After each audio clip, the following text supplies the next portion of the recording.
Bonjour à tous, bonjour, bienvenue dans ce nouvel épisode du YouTube Challenge 30 jours pour une prise de parole réussie. Aujourd'hui, je vais vous parler du drill. Je vous explique ce qu'il en est tout de suite.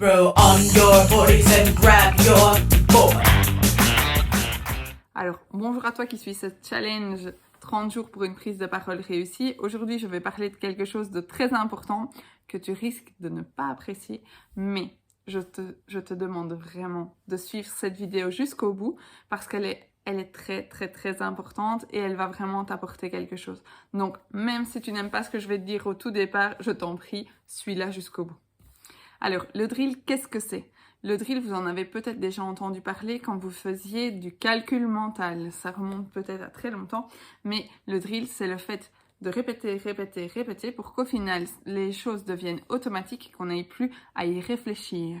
Alors, vous vous dites certainement, moi, ne plus réfléchir alors que je fais une prise de parole, impossible, je vous assure que si, mais ça demande de la concentration, ça demande du bon vouloir, ça demande de l'optimisme et aussi de la bienveillance. Alors, si vous pensez avoir ces 4 ingrédients, on est parti et je vous explique comment ça fonctionne. Alors, le drill, ça va être le fait de prendre la parole dès que vous le pouvez. Alors, il y a plusieurs moments pour prendre la parole. Ça va être, par exemple, lorsque vous êtes dans une présentation où c'est pas vous qui présentez, mais où vous êtes spectateur. Et au moment des questions, très souvent, personne ne dit rien. Et puis, en aparté, on se rend compte qu'on va voir l'orateur et on dit « Ah, mais moi, je me posais telle ou telle question. » Très souvent, ça vient du fait que les gens ont peur de poser de bêtes questions. Il n'y a pas de bête question. Si vous vous la posez, vous n'êtes certainement pas le seul. Et restez basé là-dessus. S'il vous plaît, vraiment, restez basé là-dessus. Dites-vous, je ne suis certainement pas le ou la seule à me poser cette question. Elle vaut la peine d'être posée.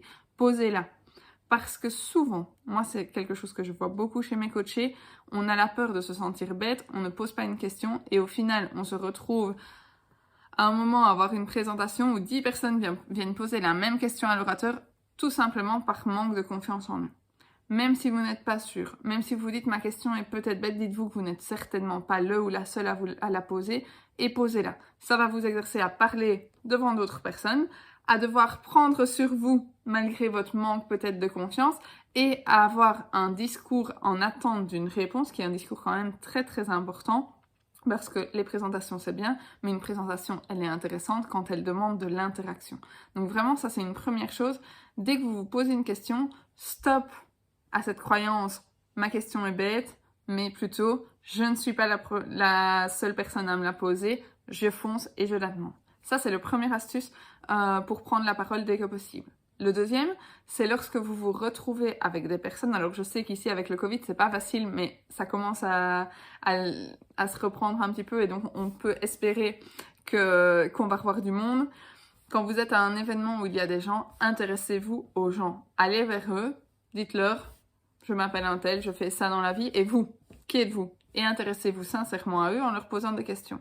Vous verrez que votre prise de parole sera centrée et vous vous réfléchirez à tiens, je m'intéresse à lui, qu'est-ce que je vais lui poser comme question ? Vous serez beaucoup moins dans la présentation et donc vous allez avoir beaucoup plus d'interaction. On revient sur l'interaction, c'est hyper important. Et puis, ce que j'apprécie moi dans ce genre d'exercice, c'est que au final, vous allez apprendre des choses sur la personne, mais au final, l'impact de cette discussion ne sera pas trop grand. Si vous n'arrivez même pas à parler correctement, ce que je doute, mais si vous n'arrivez pas vraiment à parler correctement, ben voilà, au pire c'est une personne et vous aurez quand même appris des choses sur elle. Les personnes adorent parler d'elles, donc en général ça passera mieux. Même si vous bégayez un petit peu, même si vous répétez vos mots, ben voilà, c'est pas très important, mais ça vous permet à vous vraiment de vous exercer. Ça, c'est les 2 choses pour moi primordiales qu'il faut essayer de faire. La troisième, c'est vraiment aussi de prendre la parole dès que vous pouvez dans un contexte général.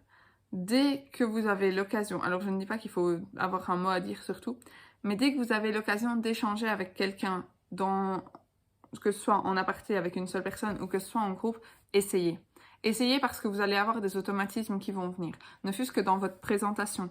À partir du moment où vous aurez l'habitude de vous présenter, quand vous vous retrouverez à un tour de table, ce qui est souvent problématique, moi j'ai beaucoup de coachés qui me disent quand c'est mon tour, je ne sais plus quoi dire, je parle très très vite et voilà, on me fait répéter, alors je suis encore moins bien, je parle encore plus bas et ça ne fonctionne pas.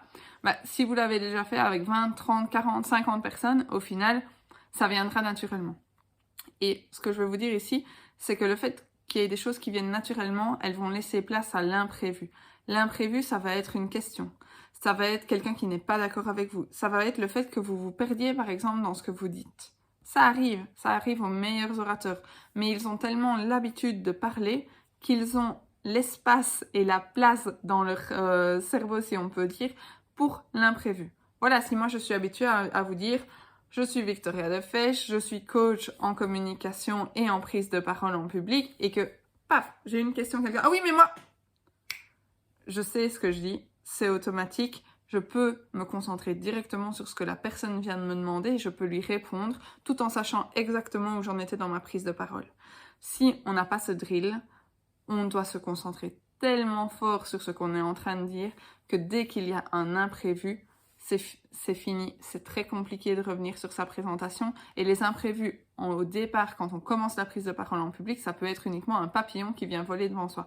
Donc vraiment, je vous invite à prendre la parole le plus souvent possible.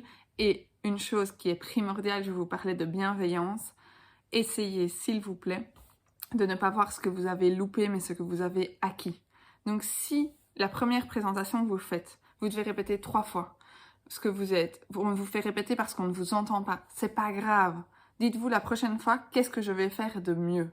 La prochaine fois, vous aurez peut-être répété 2 fois et on vous aura pas demandé d'augmenter le ton de votre voix. Dites-vous, tiens, j'ai acquis ça. Plutôt que je n'ai pas réussi à me présenter, c'est j'ai acquis une compétence supplémentaire, je suis arrivée à parler assez fort.